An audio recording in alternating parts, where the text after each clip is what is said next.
Hoje e nos próximos domingos. E eu queria então ler o texto, todos os versos, lembrando que hoje nós vamos expor apenas uma parte do texto ou alguns conceitos dentro do texto. Efésios, capítulo 6, verso 10 ao 20.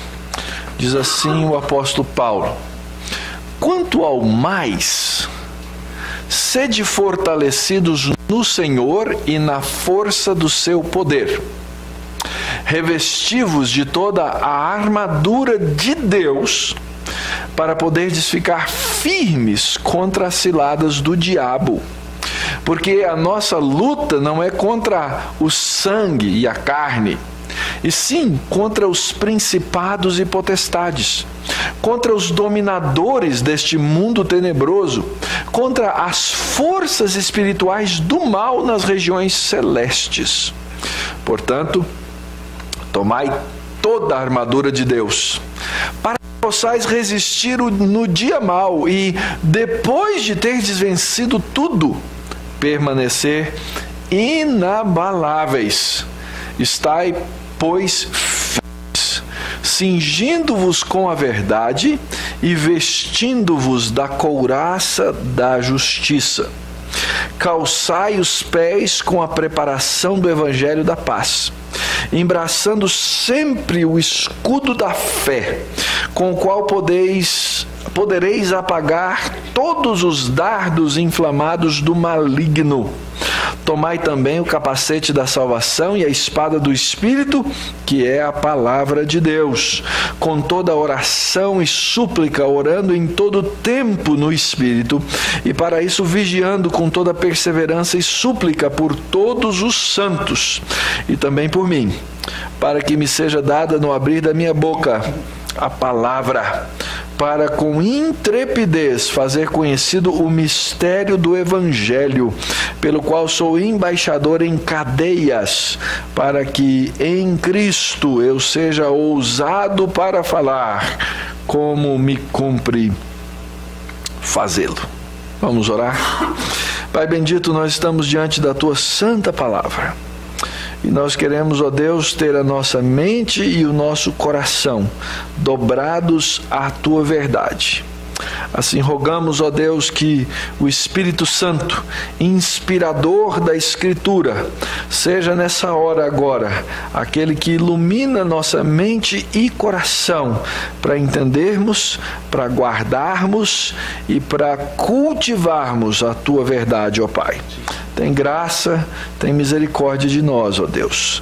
Que as palavras dos meus lábios e o meditar do meu coração sejam agradáveis na Tua presença, Senhor meu, rocha minha, Redentor meu. Amém. Amém. Batalha espiritual é um tema que nós precisamos aprender e ouvir dele. Nosso colega, pastor querido, o Dr. Augustus, escreveu lá na década de 90 um livrinho sobre batalha espiritual. Já vai lá na 6ª, 7ª edição esse livro. Por quê? Porque a gente vive num mundo onde há muita confusão a esse respeito e nós precisamos de iluminação, nós precisamos de esclarecimento a respeito desse tema para viver de maneira correta diante dessa realidade, dessa verdade da batalha espiritual. 2 erros são fatais.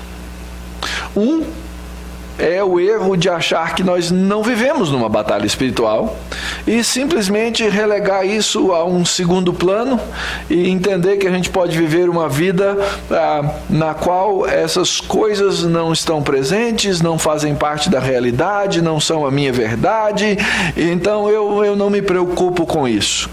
E a tendência das pessoas nesse erro é, no meio da batalha, baixar as armas.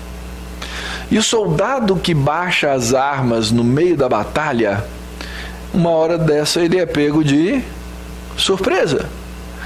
O que não deveria ser. Não deveria ser surpresa. O soldado, ele está sempre o quê? Alerta. Ele está sempre de prontidão para a batalha. Então, um extremo é você deixar de lado. O outro extremo é você ficar tão impressionado com isso e começar a achar que você, no meio dessa batalha espiritual, você é o grande guerreiro e não o Senhor. Perceberam nos textos que nós lemos que o Senhor é homem de guerra? Ele é o general, ele é o comandante. Nós estamos no meio da batalha? Estamos sim, mas nós não precisamos ficar preocupados com a batalha, porque a nossa confiança não está na nossa força, no nosso poder e na nossa condição. Aliás, o que acontece hoje no mundo evangélico é que as pessoas se impressionam tanto com esse tema que elas começam a elaborar além da Escritura a respeito dessas coisas.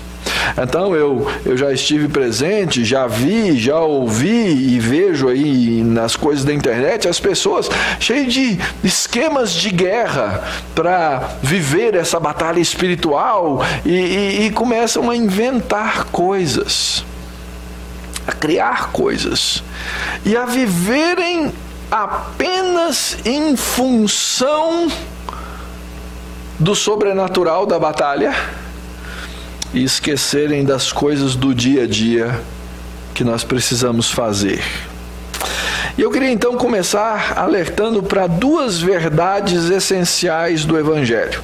A primeira delas é que no meio dessa luta eu não preciso me preocupar em garantir que ela vá ser vencida por mim. Eu tenho que entender isso. Essa luta é do Senhor, a obra de Cristo é uma obra completa, eu já estou crucificado com Cristo, não sou eu quem vive, é Cristo que vive em mim, o meu Senhor Jesus já foi à cruz para vencer essa batalha, ele já pisou a cabeça da serpente, ela já está no seu estado final, esse inimigo agora, ele não tem mais o que fazer contra mim para me roubar a minha salvação, eu posso viver tranquilo quanto à minha salvação. Esse é um ponto fundamental. Eu sou salvo em Cristo. Agora, o que eu não posso esquecer é que eu, tendo já sido salvo e tendo já a certeza final daquele que vence a batalha, que eu continuo num processo de luta. Algum tempo atrás eu trabalhei com vocês os 3 inimigos do crente. Lembram? Quais são? Quais são os nossos 3 grandes inimigos? O mundo, a carne e o diabo.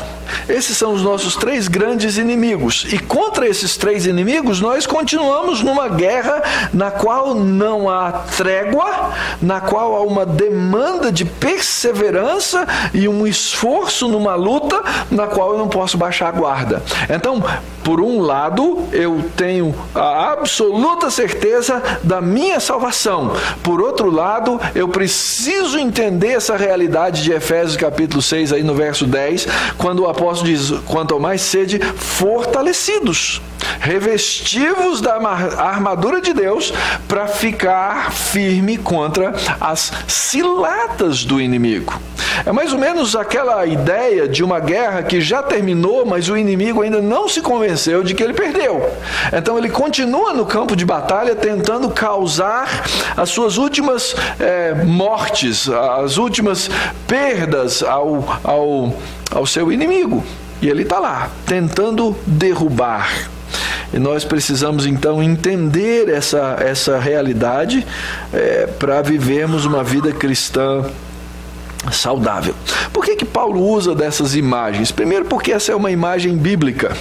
E nós já lemos lá em Isaías que o Senhor é homem de guerra, que ele se reveste, nós vimos que ele se reveste da couraça, do capacete, e ele usa essas roupas. Nós vimos lá em Êxodo, capítulo... qual foi o capítulo mesmo? Eu já esqueci, hein? Nos primeiros versos lá de Êxodo... 20? Não, 20... 15. Em Êxodo 15, que o Senhor é homem de guerra. Então, ele sai nessa batalha e Paulo está na cidade de Roma, ele está preso e o tempo inteiro passam em volta dele quem? Soldados romanos. Então ele usa da sua imaginação, associa essa realidade que ele está vendo ali o tempo inteiro com o texto do Antigo Testamento, e ele escreve essa carta e exorta os crentes da igreja de Éfeso a não baixarem a guarda nessa luta e nessa batalha que eles devem manter, que eles devem continuar. Na carta aos Efésios, então, o apóstolo Paulo estabelece os padrões que nós devemos viver e ter. Primeiro, o padrão da vida pessoal. Capítulo 1, capítulo 2, até o verso 13, ele diz de todas as coisas que nós já recebemos em Cristo, os nossos tesouros incríveis da salvação até o selo do Espírito. E ele diz que nós já fomos abençoados com toda sorte de bênção espiritual nas regiões celestiais. Eu já recebi essas coisas, eu já ganhei. Então, agora que eu sou recebedor de todas essas coisas, eu tenho que viver naquele padrão de santidade, como crente que sou. Depois o apóstolo Paulo aplica todas essas bênçãos para a vida da comunidade cristã. Às vezes eu quero estabelecer a minha vida espiritual e crescer na minha vida espiritual, mas eu acho que posso fazer isso de maneira isolada, de maneira separada. Isso não é possível. Nós fomos criados família de Deus, nós fomos criados povo de Deus, nós somos o corpo de Cristo, e essas figuras são abundantes, né, na Escritura, exatamente para nos ensinar que nós não crescemos sem o povo de Deus. Já tentaram isso na história. Olha, vamos nos isolar. Era a ideia do monasticismo. Vou viver separado da sociedade, vou viver separado do mundo, vou viver separado inclusive dos crentes, porque aí eu vou crescer nessa vida espiritual. Isso é uma grande bobagem. Isso não existe na segunda Escritura. Os crentes foram feitos para desenvolverem dentro da comunidade cristã padrões de conduta, de vida, de crescimento mútuo. Agora, se a gente não conhece um outro, não vive um com o outro, o que acontece? Nós não sabemos nem pelo que orar, nós não sabemos nem como vamos crescer, nós não vamos nem saber quais são as nossas diferenças para poder ajustá-las. Nós vamos viver isoladamente. O apóstolo Paulo diz, não é assim que se vive na vida cristã. Deus deu ao povo de Deus dons, e esses dons são exercidos por indivíduos, por pessoas, para o crescimento mútuo da igreja, e ele deu a pessoas que promovem esse processo, e todos nós então nos envolvemos nesse crescimento. Depois, no capítulo 5 até o capítulo 6, os primeiros versos, ele vai falar sobre o crescimento na vida familiar. Como é que a batalha espiritual acontece nos nossos... precisa ser trabalhada, travada para o nosso crescimento nos nossos relacionamentos familiares. E é o lugar mais íntimo que nós temos, é a nossa casa, é a nossa família. É onde a nossa espiritualidade deve se manifestar em primeiro lugar.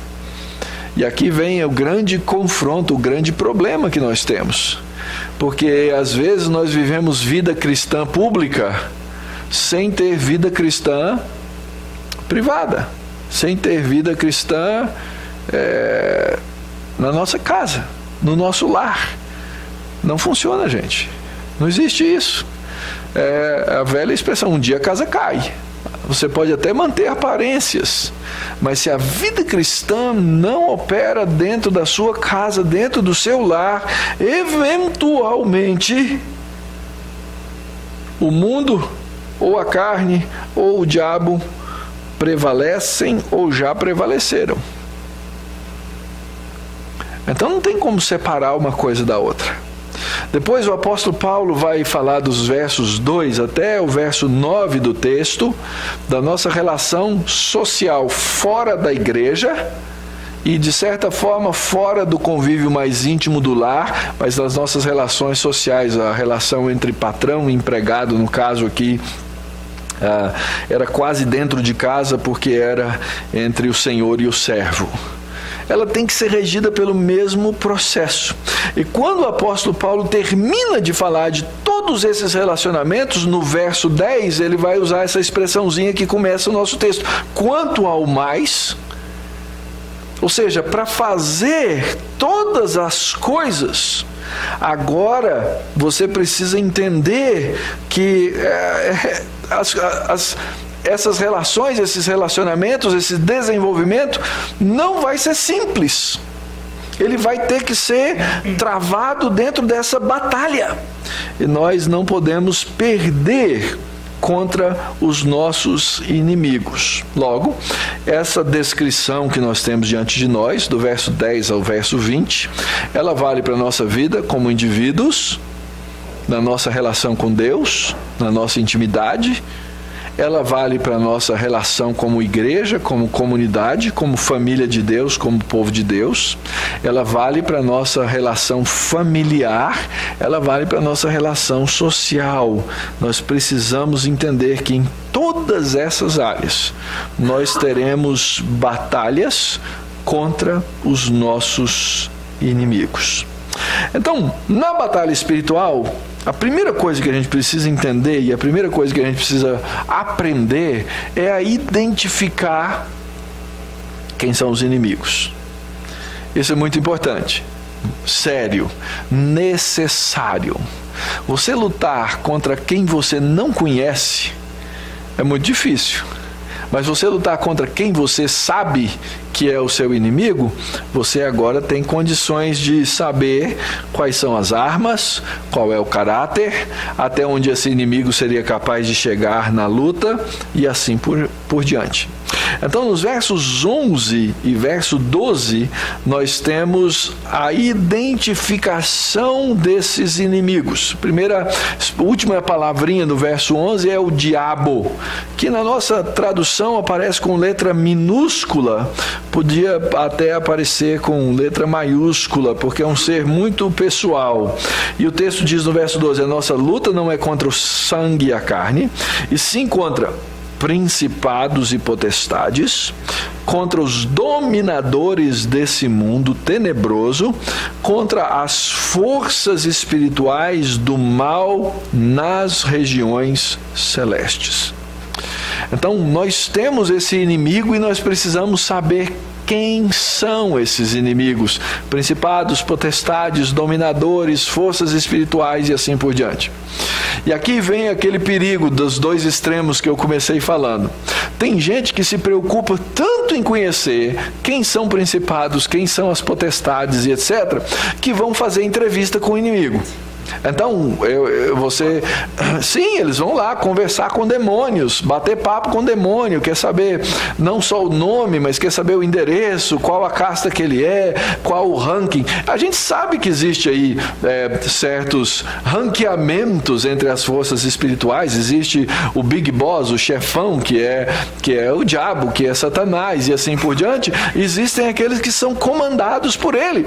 Isso é o que a Escritura nos fala, isso é o que nos basta. Eu não preciso ficar avaliando cada coisinha e cada detalhe. E a gente sabe que nas religiões de obscurantismo eles têm essas categorias: quem manda em quem obedece quem fala com quem, etc. A gente sabe que existe, mas essa não deve ser a nossa preocupação e nem o nosso foco. A Escritura diz que eu já fui abençoado com toda sorte de bênção nas regiões celestiais em Cristo. Eu já fui abençoado. Eu tenho que saber quem é esse inimigo, mas ele não pode ser o motivo das minhas preocupações diárias. Aliás, se tem uma coisa que, e isso vem da pena de C.S. Lewis, se tem uma coisa que irrita o diabo é quando nós o desprezamos.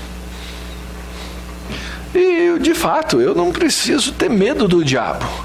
Eu posso, inclusive, fazer piada. Tem gente que não gosta de fazer piada com o diabo, mas faz com Deus. Sabe por quê? Não teme a Deus e teme ao diabo. Nós precisamos, com esse nosso inimigo, desprezá-lo. Ele é um ser real, ele existe, ele apareceu a primeira vez na Escritura lá no Jardim do Éden, na figura, na forma ou até na encarnação da serpente. Nós sabemos ao longo da história que Jesus falou a respeito desse inimigo, que o confrontou.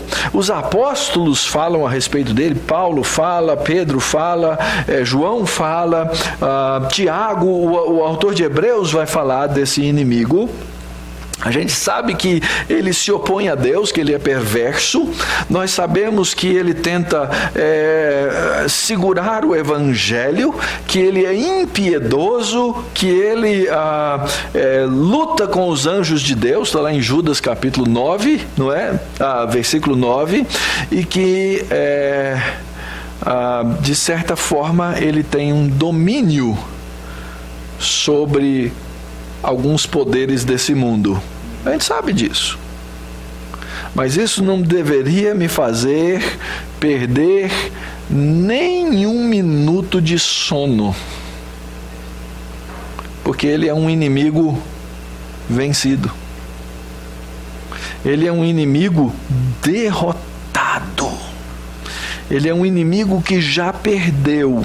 Ele continua usando estratégias, ele continua tentando coisas, mas ele, apesar de rugir como um leão, tentando nos assustar, ele não consegue vencer nunca essa luta. Essa é a primeira coisa que eu tenho que saber.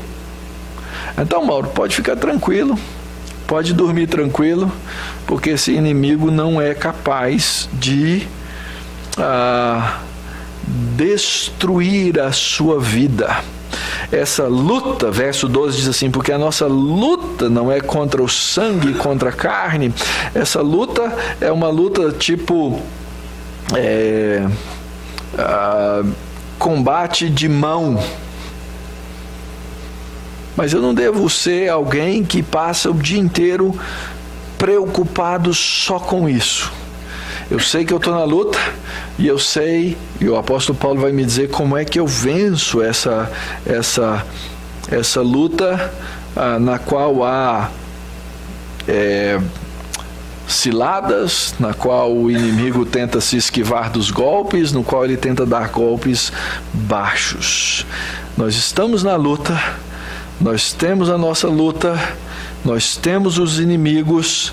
A gente sabe que esse inimigo é enganoso, Lá em 2 Coríntios capítulo 10, o apóstolo Paulo diz que as armas da nossa milícia, do nosso exército, não são carnais, mas elas são poderosas em Deus para destruir fortalezas, anulando nós sofismas, anulando altivez que se levante contra o conhecimento de Deus e levando cativo o pensamento à obediência de Cristo, e estando pronto para punir a desobediência, uma vez completa a vossa submissão.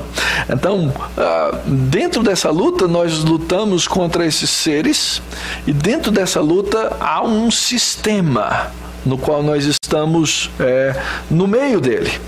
Nós vivemos a nossa luta contra a nossa própria carne, nós vivemos a nossa luta contra o diabo usa a nossa carne para tentar nos fazer cair nas suas ciladas, ou seja, a carne, o mundo e o diabo, eles se organizam e se alimentam uns aos outros para querer nos ver cair, para nos derrotar. Então o mundo te apresenta coisas, e essas coisas são organizadas, sistematizadas pelo inimigo das nossas almas. Ele tenta alimentar a nossa carne. Eu não sei se você já entendeu esse conceito de carne. Eu vou dar uns exemplos aqui para você. Por exemplo, você é crente, você foi salvo pelo Senhor Jesus. Você tem certeza da sua salvação. Mas de repente, você começa a olhar assim e fala, mas não é possível que eu sou salvo. Eu sou tão pecador. Sabe quem é que está falando aí com você? Não é o diabo. Quem está falando aí com você é a sua carne. Aí você sabe o que você pode fazer para lutar contra isso, não sabe? A Escritura ensina, diz que você tem que orar. Sabe quem é o maior inimigo das suas orações? A sua carne. Ela te dá preguiça, ela te dá vontade de fazer outras coisas, ela te dá distrações na vida, ela enche você de compromissos e coisas para que essa seja a última coisa para você fazer na sua história.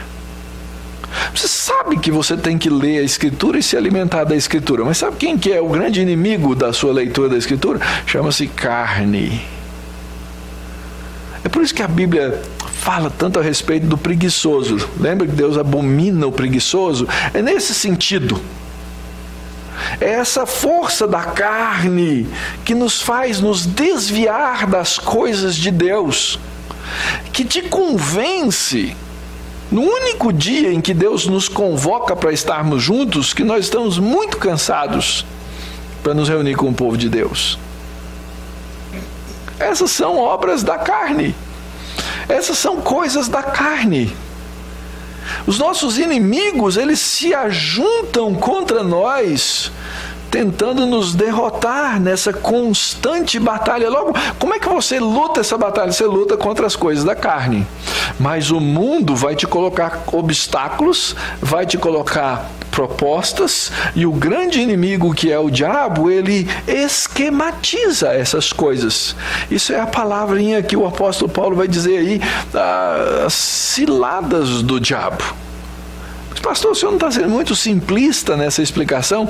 Ela é muito simples mesmo.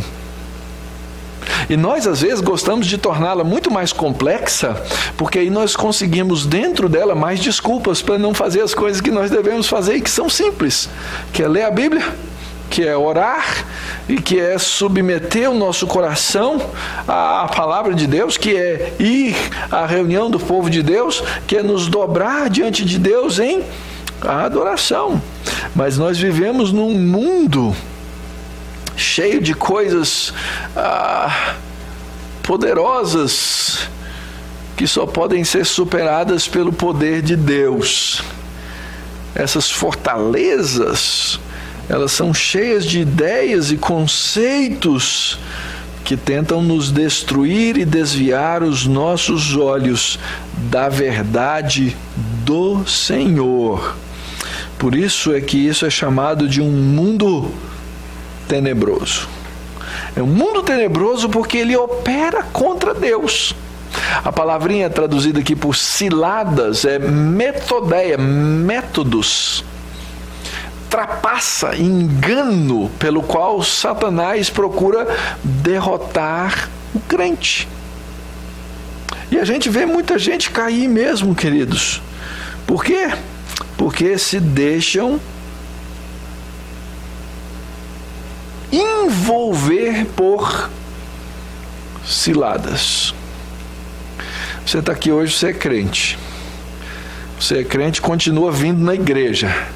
Quantos crentes você conhece que deixaram de ir à igreja? Por qual razão? Porque se deixaram envolver. Às vezes, quando a gente está alerta espiritualmente, a gente vê alguém indo no caminho, você vira assim e fala, para com isso. Para com isso porque você vai se enrolar. Mas quando a gente não vive a vida comum da igreja, o que acontece? A gente vive aquela vida de agente secreto cristão. Parece, entra, sai, não se envolve com ninguém. O que acontece? Não tem ninguém para te alertar. Ninguém vai ver. Você vai cair sozinho. Ninguém vai sequer enxergar. Você sabe de exemplos de pessoas que passaram por isso. Você sabe de pessoas que, quem sabe, você mesmo alertou, fala, filho, não vai por esse caminho, não faz essas coisas, para com isso, se desliga dessas coisas, se desvencilha dessas coisas. Mas as pessoas fizeram o quê? Insistiram, continuaram e caíram. Quantas histórias tristes nós vemos de pessoas que pareciam andar bem e de repente foram literalmente seduzidas. Por quê? Porque os crentes deixaram de estar alertas e de vigiar, como diz Pedro na sua primeira carta. Estejam alertas, vigiem. O diabo, o inimigo de vocês, anda ao redor como um leão, rugindo, procurando a quem possa devorar. Resistam-lhe, permanecendo firmes na fé, sabendo que os irmãos que vocês têm em todo mundo estão passando pelos mesmos sofrimentos. O apóstolo estava dizendo àquela igreja, que era uma igreja da dispersão, não desanimem, vocês não são os únicos nessa luta, tem mais gente passando pelas mesmas coisas. Parem aí de pensar, porque isso é cilada do diabo. Deus não gosta de mim porque deixou passar por essas coisas. Já passou isso na sua cabeça? Já bateu o dedão assim na beira de um móvel e perguntou assim, o que eu fiz, Deus, para o Senhor deixar acontecer isso comigo? Isso é cilada do diabo, irmão. Isso é cilada do diabo. Você acha que Deus está te punindo? Você não sabe por quê? Devia saber porque pecamos, né? Aquela velha história. Eu não sei, mas Deus sabe. Mas a gente acha que a gente vive dessa maneira. Essas são ciladas do inimigo das nossas almas. Da nossa alma. E isso acontece no meio da igreja. Essas ciladas acontecem, às vezes, um crente sendo usado por Satanás. E aqui eu queria deixar um esclarecimento. Satanás, ele não, se você é crente, salvo, ele não consegue entrar na sua cabeça, ele não consegue ler os seus pensamentos, e ele nem consegue de maneira direta colocar nada lá dentro da sua cabeça. Se você pertence a Jesus Cristo, esqueça. Mas ele é um psicólogo milenar. Ele conhece o seu sorriso, ele conhece o seu olhar e ele sabe das suas inclinações. Então, de dentro ele não consegue, mas de fora ele consegue te manipular. Estejam alertas e vigiem. Estejam alertas e vigiem. Então, não viva em função disso, mas viva em função de se fortalecer para viver bem diante de Cristo Jesus. Porque nós vivemos num mundo tenebroso e o diabo é cheio de sutilezas. Tiago, escrevendo à igreja, diz, portanto, submetam-se a Deus. Como é que você então resiste o diabo? Resistam o diabo, ele fugirá de vós. Submeta-se a Deus. A minha vida não deve ser em função de Satanás, mas a minha vida deve ser em função de submeter-me a Deus. E aí, se eu me submeter a Deus, eu vou resistir ao diabo e ele vai fugir. É assim que funciona. É assim que nós devemos entender. Nós somos de Cristo, pertencemos a Cristo. João diz lá na sua primeira epístola, capítulo 5, sabemos que todo aquele que é nascido de Deus não está no pecado, aquele que nasceu de Deus, Deus o protege e o maligno não o atinge. Ele não me toca, mas ele fica em volta. E ele muitas vezes, queridos, fica em volta da nossa casa, fica em volta da nossa família. Porque ele sabe que o primeiro lugar para nos atingir é atingir a nossa família, é atingir a nossa casa. Então essa armadura, ela deve ser colocada em cada um de nós. A armadura pertence a Deus, ela deve ser colocada em cada um de nós e ela deve ser colocada na nossa família, nos nossos relacionamentos. Qual a primeira maneira de Deus destruir, por exemplo, o ministério de um pastor? Ele só destruiu o relacionamento dele com a esposa dele. Está resolvido. Mas o diabo é tão sutil, que hoje se tornou até normal pastores com as suas famílias, seu casamento destruído, e eles continuam no quê? No ministério. É impressionante, cada vez mais isso prolifera no meio evangélico e infelizmente na nossa denominação. Normal, tranquilo. Não deu certo com essa, fique com outra, começa de novo. Deus é bom, a graça. Isso é armadilha de Satanás. Por quê?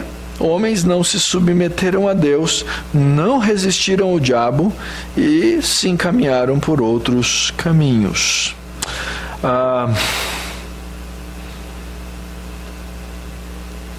Como é que você resiste ao diabo submetendo-se a Deus? Vamos voltar lá no Éden um pouquinho. O que é que Satanás usou para convencer Eva de que valia a pena pecar? Usou seus sentidos, mas começou pela sua ideia, não foi? Ele disse assim: Deus falou isso. Ela disse: Deus falou. E qual foi a cilada do diabo? Qual foi a isca dele? Nada. Se você comer do fruto da árvore do conhecimento do bem e do mal, você vai ser igual a Deus. Começa na mente. E aí então o que a mulher faz? Ela olha, e o relato da escritura diz: e vendo ela que o fruto era o quê? Desejável para se comer e para dar entendimento. Ela foi, tomou, comeu e deu ao marido. É assim que o diabo age. Como é que você se submete a Deus? Pensa lá nesse episódio. Primeira coisa que Eva devia ter dito para Satanás ou para a serpente: mentirosa. Você está mentindo. A palavra de Deus é a verdade e isso não é a palavra de Deus. Logo, o que você está dizendo é mentira. Aplica isso, querido, na sua vida. Aplica isso na sua vida. O mundo, pelos esquemas de Satanás, vai passar o tempo inteiro dizendo: olha, tem uma coisa melhor para você.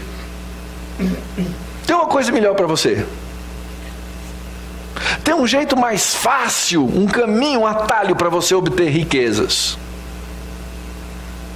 Tem uma mulher melhor do que a sua. Tem um marido melhor do que o seu. Tem um lugar melhor. Então, essas mentiras Satanás vai ficar dizendo na sua cabeça. por meio das coisas em volta, porque ele não é capaz de chegar lá. Mas por meio das coisas em volta, ele vai te anunciar essas coisas. E a primeira coisa que o crente tem que dizer, então, como é que ele se submete a Deus? É mentira. Porque o que não procede de Deus é mentira. E é interessante, o diabo não é bobo. Ele é esperto. Ele é sutil. Sabe quantas vezes a voz do diabo aparece na Bíblia inteirinha? 3 vezes. 3 vezes somente. No Éden, no livro de Jó e na tentação de Jesus. Mas nenhuma vez. Ele é caladão. Ele é caladão. Agora as pessoas são tão tolas que elas acham que podem ficar conversando com o capeta, não é? Fazem entrevista, dão microfone para ele, perguntam nome, endereço, dá bobagem. Cuidado, queridos. Nós precisamos aprender a resistir ao diabo e às suas sutilezas. Ele sabe não ser explícito. E ele odeia uma coisa, que ele sabe que é o caminho da nossa destruição: a família. Ele odeia a família. Eu acho muito interessante, eu demorei para entender esse texto do apóstolo Paulo, mas o nosso tempo hoje nos ajuda a entender melhor. Olha só, 1 Timóteo 4, de 1 a 5. Ora, o Espírito afirma expressamente que nos últimos tempos alguns vão apostatar, vão abandonar a fé, por obedecerem a espíritos enganadores e a ensino de demônios. E aí o apóstolo Paulo vai dizer o que são os espíritos enganadores e quais são os ensinos dos demônios.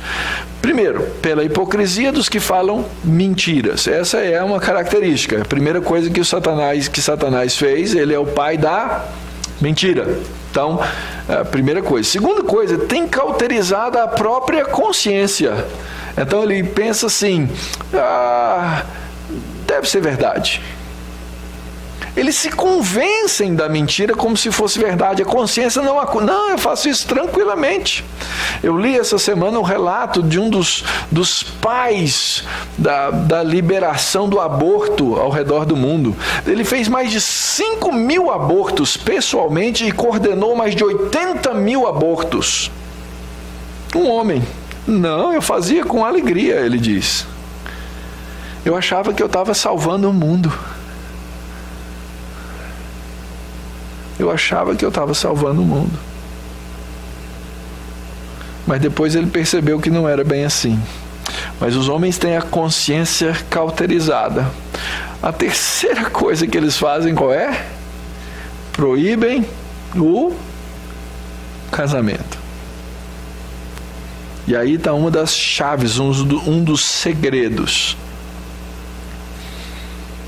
É a destruição do primeiro conceito, da primeira realidade, da primeira verdade que Deus criou com relação ao homem. Deus criou o homem à sua imagem, conforme a sua semelhança, macho e fêmea, e ordenou: sede fecundos, multiplicai-vos, enchei a terra. E Satanás odeia a ordem de Deus. Então ele tenta nos convencer que o casamento não é uma coisa legal. Dá uma olhadinha no mundo que a gente vive hoje. Dá uma olhadinha nas distorções que a nossa cultura, a sociedade, nossas leis, nossos legisladores ao redor do mundo estão fazendo. Estão destruindo um conceito que vem de Deus.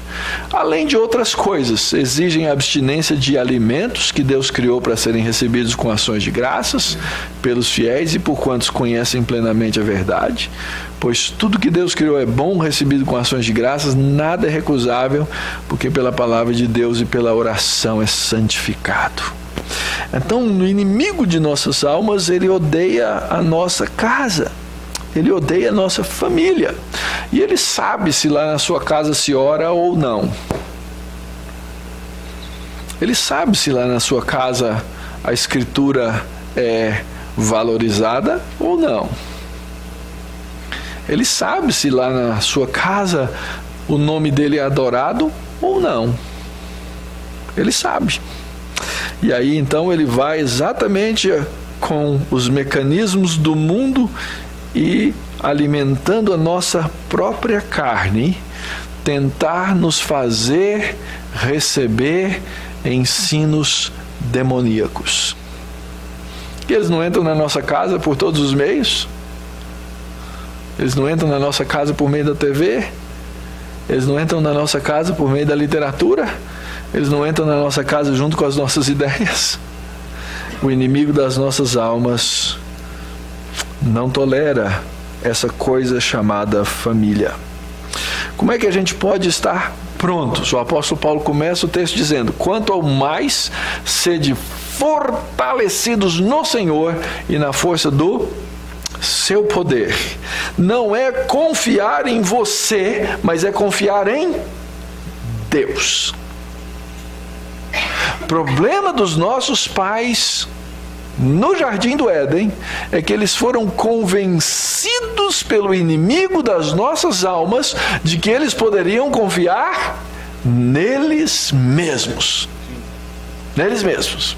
Então o grande segredo começa em confiar no Senhor e na força do poder do Senhor.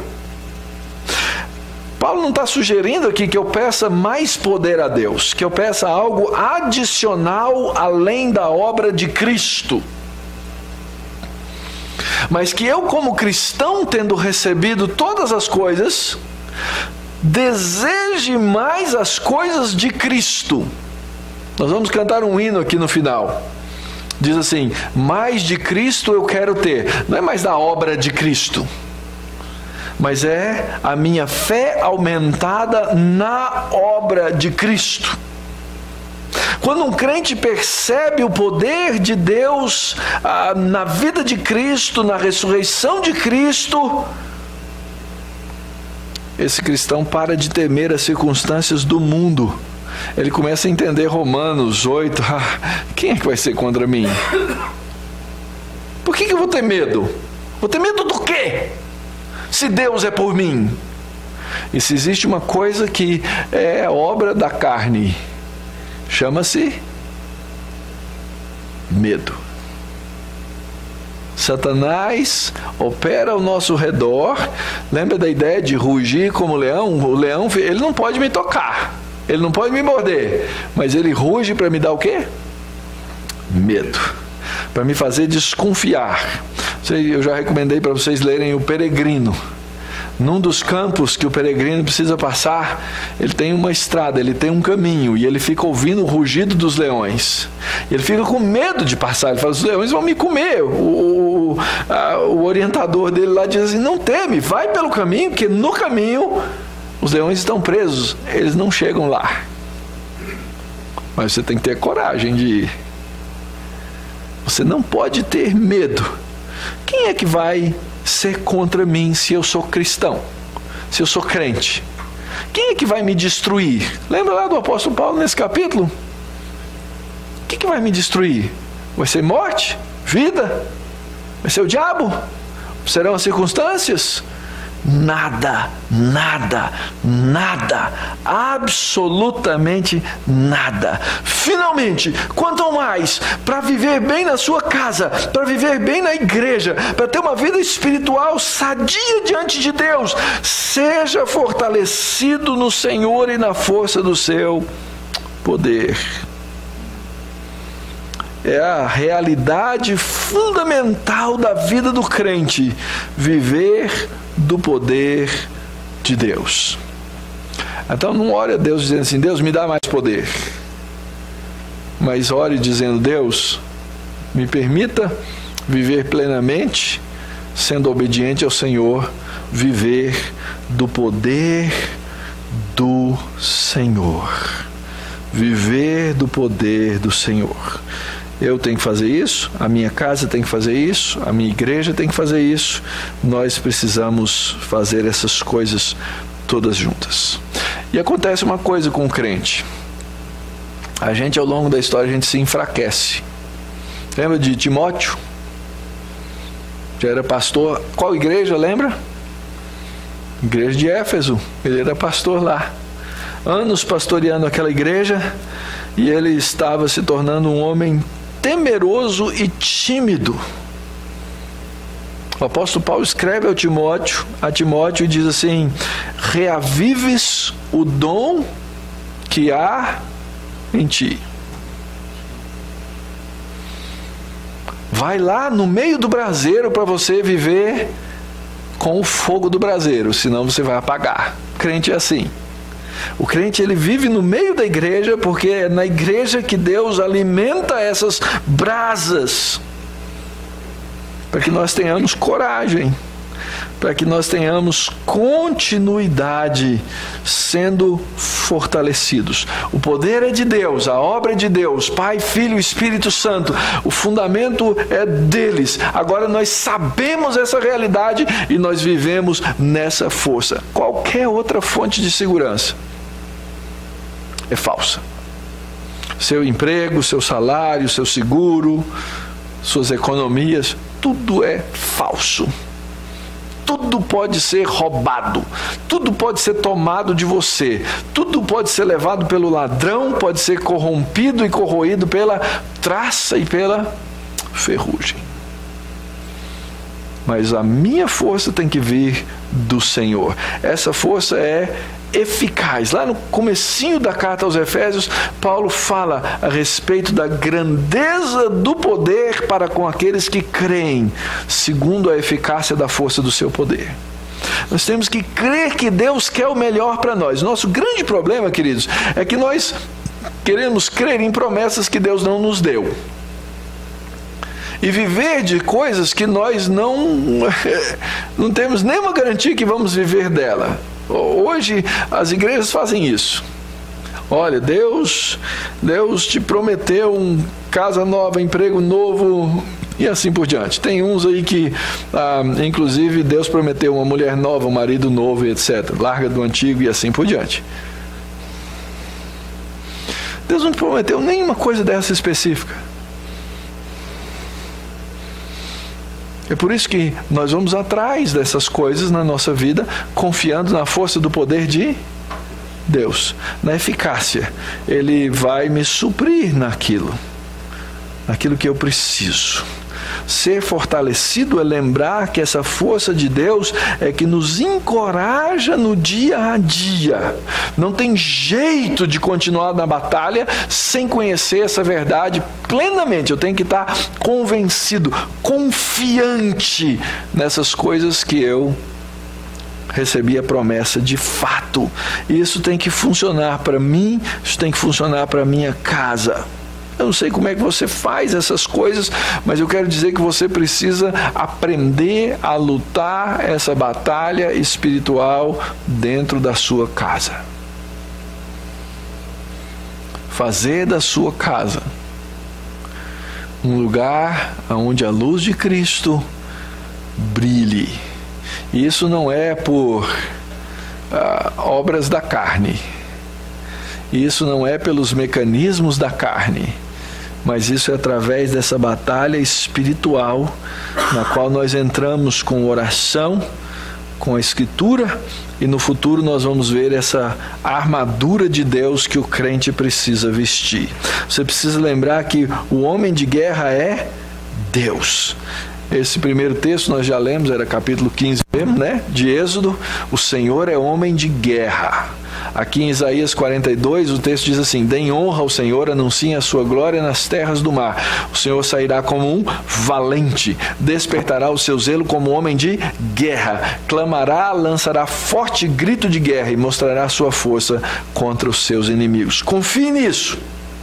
Dobre-se diante disso e saiba que o Senhor vai vencer essa batalha. Ele veste a couraça da justiça, ele coloca na cabeça o capacete da salvação. Está vendo que o apóstolo Paulo, ele não estava inventando nada. Ele estava usando textos do Antigo Testamento para falar da nossa batalha espiritual. Um homem trajado para a guerra, destemido e pronto para a batalha. Nossas armas não são carnais, queridos, por uma razão simples. Porque os nossos inimigos não são os inimigos carnais. Nós temos aí uma história na vida de Davi que é uma história de vitória. Davi disse ao filisteu: tu vens contra mim com espada, lança e com escudo. Eu, porém, vou contra ti em nome do Senhor dos Exércitos, o Deus dos Exércitos a quem você afronta. E quando o Senhor Jesus foi tentado no deserto, nós vamos estudar isso mais adiante um pouquinho, próxima exposição, ele responde às ciladas de Satanás com o quê? Com a Escritura. Ou você conhece a Escritura para responder ao diabo, ou ele vai te enrolar.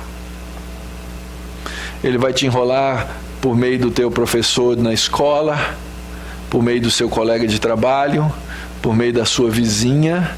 Ele vai te enrolar por não conhecer a palavra de Deus. Então Davi teve um episódio de fidelidade, mas eu quero mostrar um outro episódio na vida de Davi que mostra como ele perdeu uma batalha por não ter confiado na força do poder de Deus. A gente conhece bem a história de Davi e Batseba. Como é que Davi caiu em pecado? Davi caiu em pecado quando indolente. É interessante isso. Diz que na época em que os reis saíam para a guerra, Davi enviou o exército dele para a guerra e ficou em casa. Não, esse ano, sabe como é que é? As coisas estão difíceis. Estou muito cansado. Vou ficar em casa. A batalha de Davi começou a ser perdida quando ele se deixou vencer pela carne. Todo mundo na guerra e o Davi no terraço do palácio, olhando para fora e vendo lá uma mulher tomando banho. Hoje não acontece assim, né? Hoje acontece na internet. Acontece na pornografia. E é interessante, gente. O diabo, ele é dono do esquema do mundo mesmo. Ele é dono do esquema do mundo mesmo. Entra na internet e vem quem é que domina esse negócio. Quantas propostas de nudez você recebe por dia em qualquer site que você entrar? No seu provedor de e-mail. Você só quer ler e-mails santos, mas ali do lado fica passando propaganda. Isso é a arma do diabo mesmo. Isso é esquema do mundo. Isso é cilada. E você vai lá e volta de novo. Você vai mais uma vez. O homem é tentado por essas coisas, a mulher é tentada por essas coisas. Você é tentado a gastar mais do que você tem. Isso é cilada do diabo, é o mundo, é o comércio, é o marketing. Mas é isso mesmo. Faz o seguinte, vai na internet, faz uma procura de uma passagem de avião para um determinado lugar. Vê quantas vezes aquilo vai voltar na sua tela. Por quê? Porque tudo é conectado. Tudo está ligado.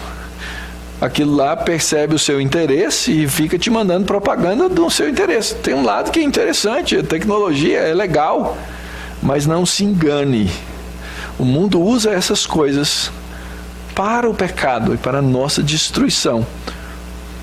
Resolvi ficar em casa enquanto o povo vai para a guerra. Davi, quando o pecado é evidenciado, o que ele faz? Ele tenta acobertar o pecado. Capítulo 11 de 2 Samuel diz assim, ele presumiu que estava tudo bem. Davi mandou a mensagem para Joabe: envia Urias, o hitita. Joabe enviou. E quando Urias chega, ele fala: vai descansar na sua casa. Mas Urias, ele estava em batalha. Interessante isso.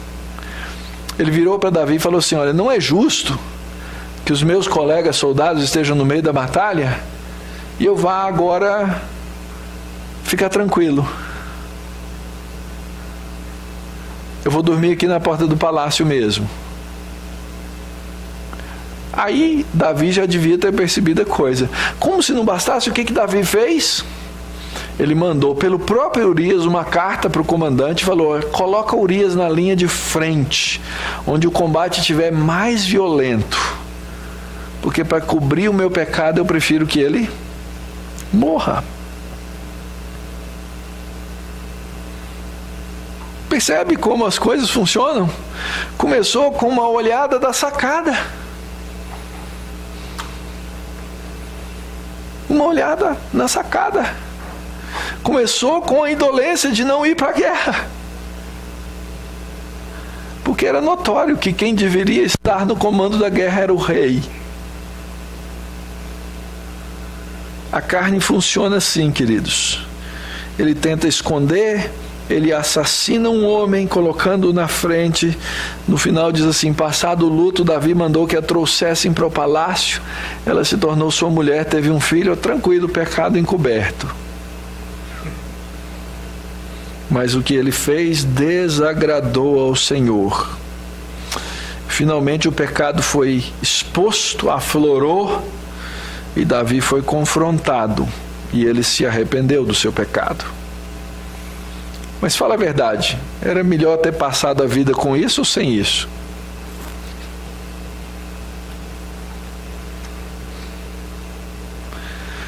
Às vezes nós apostamos nessas coisas, queridos, e os resultados são difíceis. Quais são os resultados que a gente espera? O apóstolo Paulo diz assim: vocês devem permanecer na luta. Permanecer, não esmorecer, não cair, não fraquejar. No final ele diz assim: para resistir o dia mau, pôneros. É interessante, essa palavrinha mal, maligno, ela é usada somente associada à pessoa de Satanás. Ele é o maligno, vencer o maligno no dia mau. Vencer a batalha. Ora, a gente sabe que a guerra já está vencida por Cristo, mas nós ainda estamos no meio da batalha. E o inimigo vai tentar infligir problemas à nossa vida. Mas no final das contas, não basta só vencer a batalha, porque a batalha está vencida. O texto diz que eu tenho que permanecer inabalável. Inabalável. Mas quando o inimigo vem contra a gente, dá um medo, fala a verdade. Dá um medo. E às vezes a gente fica profundamente abalado pelo inimigo. Eu sempre me lembro aqui de Elias e do seu auxiliar, que estava na estrada e vinha um grande exército. E o menino corre para casa e fala assim: profeta, sai para ver. E o profeta ora e diz assim: Senhor, abre os olhos dele, para que ele veja que são mais os que estão conosco do que os que estão com eles. Sede fortalecidos na força do seu poder. É termos uma fé que não é abalada pelas circunstâncias, porque a força não é nossa, é do Senhor. Termino então perguntando, querido, como é que vai a sua luta? Como é que anda a sua luta? Você tem que saber quem são os seus inimigos. E é interessante que o esquema está montado, são os 3 inimigos. Mas a maneira como você, pessoalmente, individualmente, vai ser afetado, varia entre nós. Você tem que saber quem são os inimigos. Quais são os pecados que te afetam? Quais são as crenças erradas que você tem com relação ao mundo? pode ter certeza, se você não estiver profundamente instruído pela palavra de Deus, vai ter coisa que você vai acreditar errado, e esse vai ser o lugar que Satanás vai usar como brecha para afetar a sua vida. Falsos ensinamentos.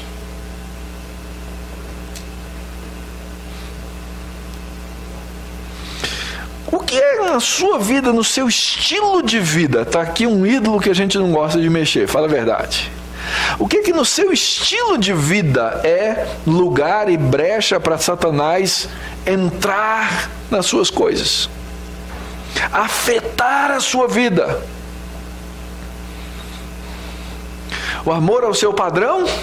Eu tenho um padrão de vida, eu não quero, na verdade eu quero crescer, Senhor, eu não quero diminuir. Às vezes Satanás usa, e veja bem, não estou dizendo que querer um padrão de vida melhor está errado, mas o que eu estou querendo dizer é que essas coisas, quando elas se tornam motivo de idolatria na nossa vida, Satanás as usa para nos enganar e para nos destruir.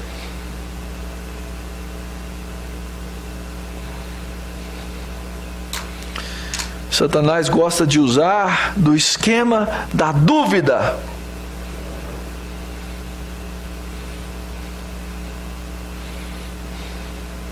Satanás gosta de colocar diante dos nossos olhos imoralidade, carnalidade, orgulho, autoconfiança, indulgência, satisfação do coração. Eu queria tanto, ia ser tão bom. E ele usa esses mecanismos para nos destruir. Às vezes ele usa coisas de fora. Ele usa políticas, ele usa governos,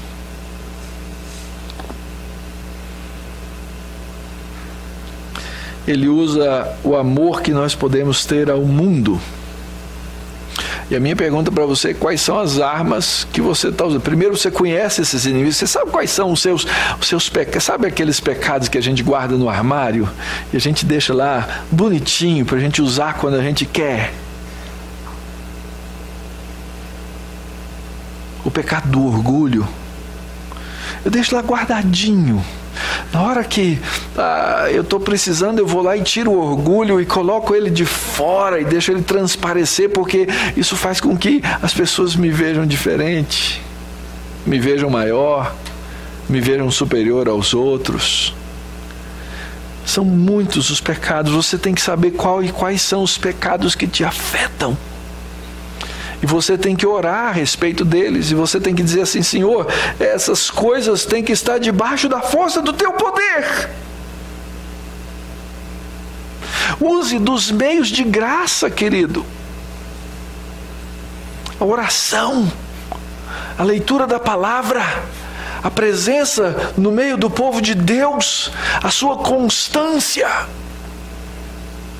Eu vou fazer uma acusação feia aqui contra a igreja. Qual é o mês em que a igreja deveria ter a maior arrecadação do ano? No mês em que o salário de todo mundo que recebe salário é maior, não é?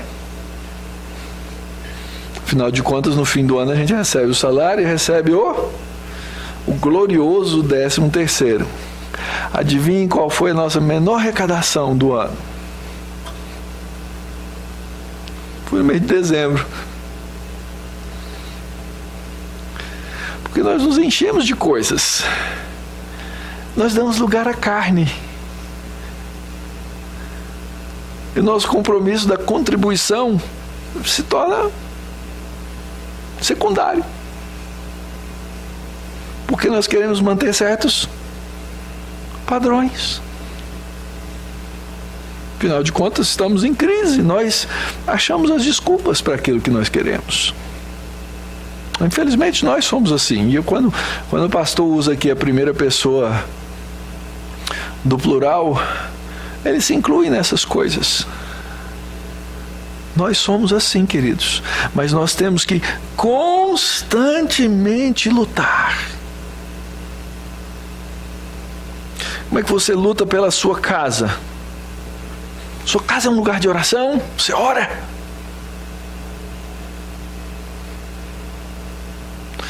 Minha tendência pessoal é assim. Quando as coisas estão tranquilas, a minha vida de oração vai diminuindo. Deus precisa colocar um espinho na minha carne para me ensinar a orar de novo. Deus precisa colocar alguma coisa no meu caminho para me fazer voltar na escola da oração. A gente, puxa, minha vida espiritual agora, estou orando, porque eu estou com um problema. Não devia ser assim. Mas a carne nos empurra a essas coisas. Satanás as usa. E o mundo nos dá todo o ambiente para fazer cada uma delas. Então, queridos, quanto mais sede fortalecidos no Senhor e na força do seu poder.